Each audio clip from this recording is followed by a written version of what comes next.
आप सभी स्टूडेंटों का चैनल पर बहुत बहुत स्वागत है। आज हम लेकर आए हैं कंप्यूटर से रिलेटेड बहुत सारी जानकारी और साथ ही कंप्यूटर से रिलेटेड जो आपको डीसीए पीजीडीसीए में जो सिलेबस आता है उसके बारे में पूरी जानकारी। पीजीडीसीए और डीसीए का ये सिलेबस है। इसमें आपकी जो बुक रहती है फंडामेंटल ऑफ कंप्यूटर, है ना, तो उसी का ये सिलेबस मौजूद है डीसीए पीजीडीसीए फर्स्ट सेम का। तो आप लोगों को बता दें इसमें 5 यूनिट हैं और 5 यूनिट में जो जो क्वेश्चन हमें आगे पढ़ना है उन यूनिट के बारे में हमने इस वीडियो के माध्यम से आपको बताया है और साथ ही साथ हमें बहुत सारे विषयों की तैयारी भी करना है। तो हम यहाँ पे देख सकते हैं सबसे पहले हमारे पास यूनिट 1 है। यूनिट 1 में हमें क्या क्या पढ़ना है, तो आप लोग अपने रजिस्टर में इसको आप लोगों को लिखते चलना है ताकि आप लोगों को आगे काम आ सके।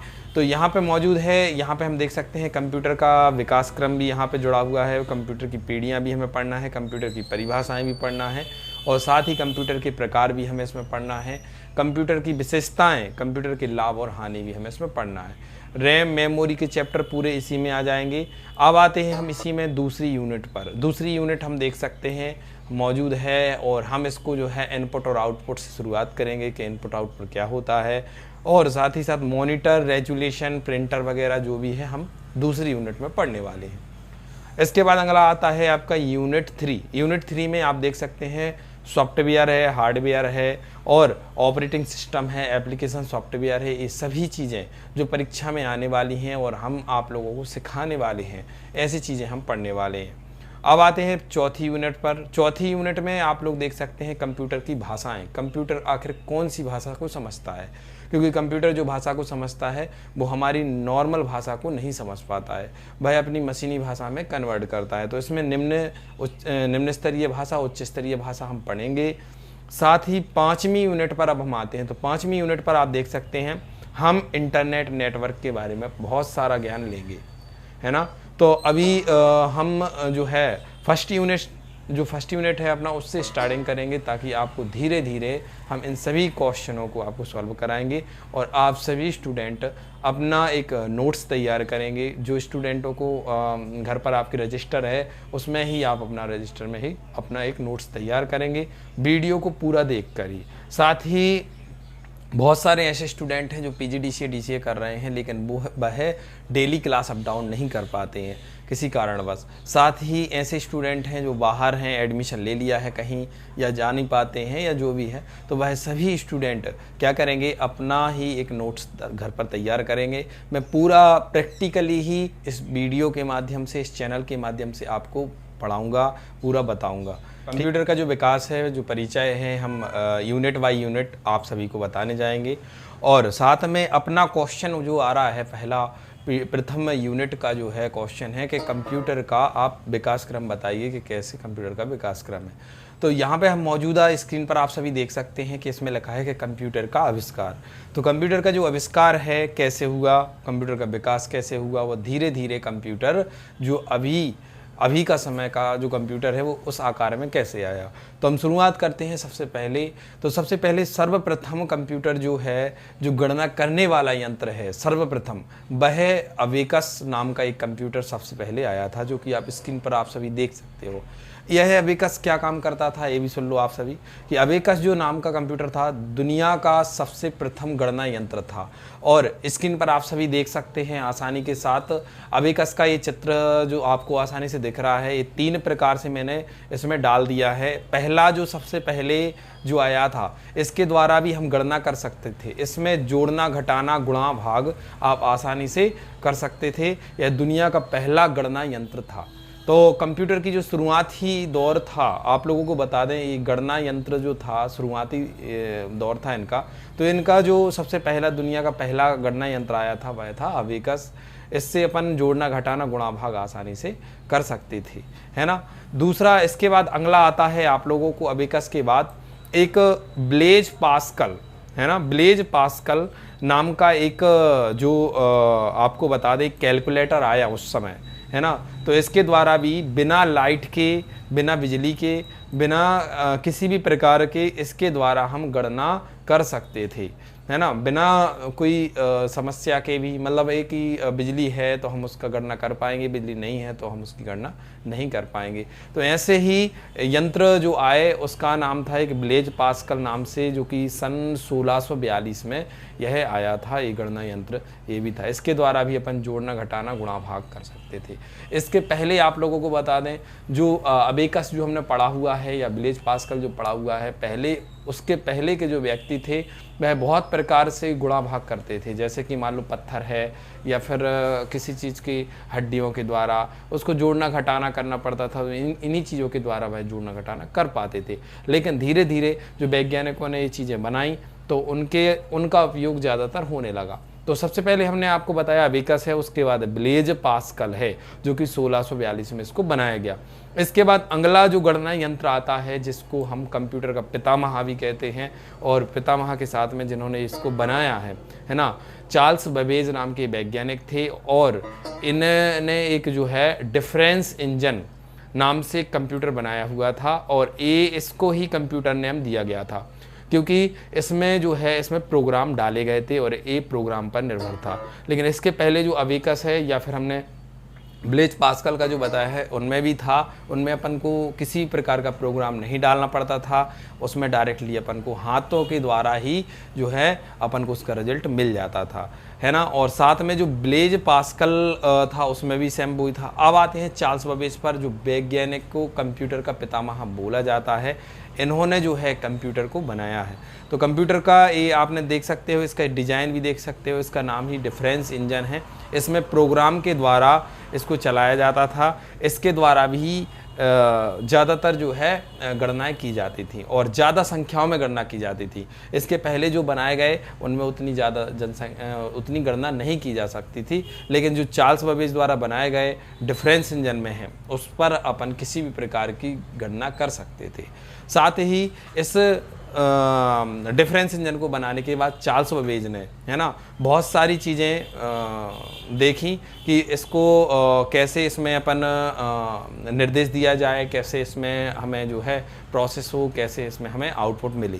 लेकिन किसी कारणवश इसमें जो डिफरेंस इंजन है किसी कारणवश इसमें आउटपुट नहीं निकल पा रहा था, वो भी समय पर। के बाद चार्ल्स बेबेज द्वारा एक और कंप्यूटर का निर्माण किया गया और साथ में उसी के ही इंजन से कुछ चीज़ें ली गई, जिसके द्वारा एक एनालिटिकल इंजन का बनाया गया। एनालिटिकल इंजन देखने में कुछ आप स्क्रीन पर देख सकते हैं, जो कि चार्ल्स बेबेज ने इसका निर्माण किया, है ना। और इसके लिए जो एनालिटिकल इंजन है इसके लिए चार्ल्स बेबेज ने 1837 में इसको डेवलप किया।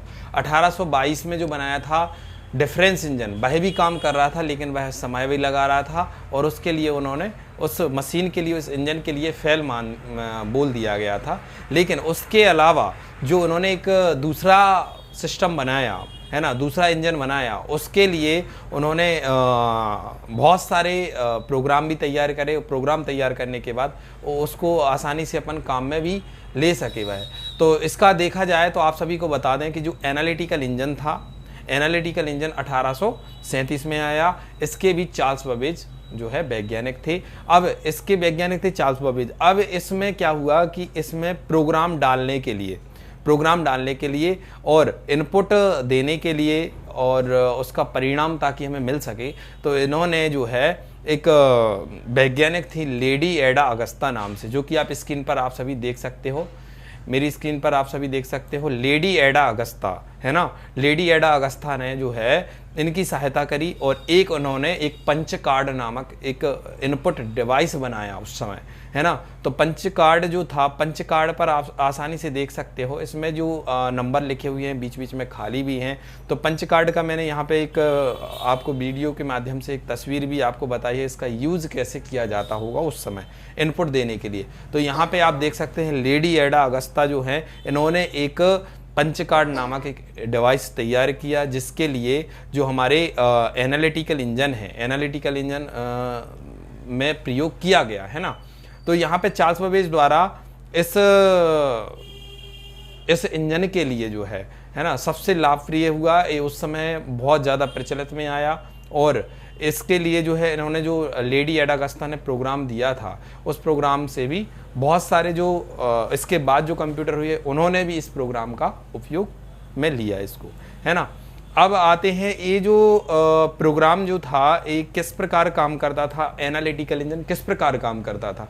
तो इसमें आप सभी देख सकते हो कि इसमें हमें क्या देना पड़ता था, निर्देश देना पड़ता था, इनपुट देना पड़ता था, और इनपुट देने के बाद ये प्रोसेस होता था, प्रोसेस होने के बाद ये हमें परिणाम देता था। मतलब जो आज का कंप्यूटर करता है वही कि हम कीबोर्ड माउस के द्वारा एवं अन्य डिवाइसों के द्वारा क्या कोई भी बटन दबाते हैं, इनपुट देते हैं, निर्देश देते हैं, और निर्देश देने के बाद हमारा सीपीयू है जो वह प्रोसेस करता है। प्रोसेस होने के बाद जो है हमें मॉनिटर पर उसका परिणाम देखने को मिलता है ना। तो इसी प्रकार से ये जो आपका एनालिटिकल इंजन था ये भी वही काम कर रहा था, है ना।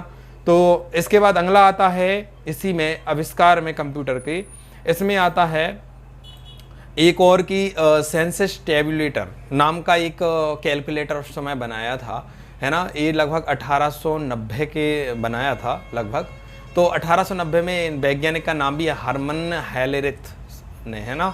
तो यहाँ पे 1890 में इन्होंने एक सेंसस टेबुलेटर बनाया। इसका भी उपयोग जो है ये बिना लाइट से चलने वाले बनाए हुए थे, इनको बिना लाइट की आवश्यकता नहीं पड़ती थी। अगला आता है आपका, आप लोगों को बता दें, जो कि IBM कंपनी ने बनाया था, है ना। IBM कंपनी ने एक कंप्यूटर बनाया और मिलकर बनाया, मार्क 1 का नाम आप लोगों ने सुना होगा, और अगर बुक में कहीं आप लोगों ने पढ़ा है मार्क 1, तो इसमें जो है मार्क 1 जो कंप्यूटर था, इसके जो वैज्ञानिक बताए जाते हैं, जो प्रोफेशनल जो वैज्ञानिक थे उनका हार्वर्ड आइकेन नाम से थे। उन्होंने 1937 से, है ना, 1937 से 1944 के बीच में एक मार्क 1 रजिस्टर में सभी लोग लिखते जाएंगे ताकि आप लोगों को ये वैज्ञानिक के नाम याद रहे, है ना। मार्क 1 नाम का एक कंप्यूटर बनाया था इन्होंने, जो है पहला विद्युत यांत्रिक गणना यंत्र का आविष्कार किया था। मतलब पहला विद्युत यंत्र, मतलब आप लोगों को बता दें जो विद्युत से चलेगा, जो बिजली से चलेगा कंप्यूटर,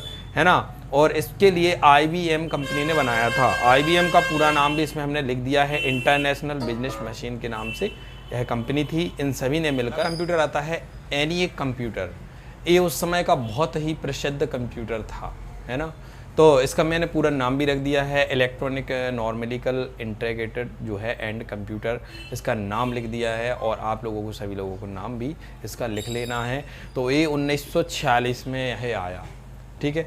और 1946 के बाद अभी तक जितने भी कंप्यूटर आए हैं उनमें सभी में सुधार होता होता, है ना, धीरे धीरे सुधार होते होते कंप्यूटर आए हैं। अगर देखा जाए तो बहुत सारे कंप्यूटर आए, इसके बाद में सुधार होते होते लगभग इस कैटेगरी में कंप्यूटर आना प्रारंभ हुए, जिसमें बहुत सारी सुविधाएं एक साथ में मिलने लगी, है ना। इसके पहले जो कंप्यूटर थे उन कंप्यूटरों में जो है हम खाली क्या कर पाते थे, गणना करने का काम करते थे। गणना के साथ में और भी काम कर सकते थे, लेकिन उसमें उतनी चीज़ें नहीं कर पाते थे जितनी आज के कंप्यूटरों में हम कर पाते हैं। करते हैं आज के कंप्यूटर के बारे में। तो आज का जो कंप्यूटर है आकार में बहुत छोटा हो गया है, और आकार में छोटे होने के साथ साथ में यह काम भी बहुत तेज़ी से करता है और बहुत सारा काम करता है एक साथ। हम कोई भी कंप्यूटर को देख लें आज के समय के, और साथ में अब लैपटॉप भी आ गया है जिसके द्वारा हम एक स्थान से दूसरे स्थान पर ले जा सकते हैं आसानी से।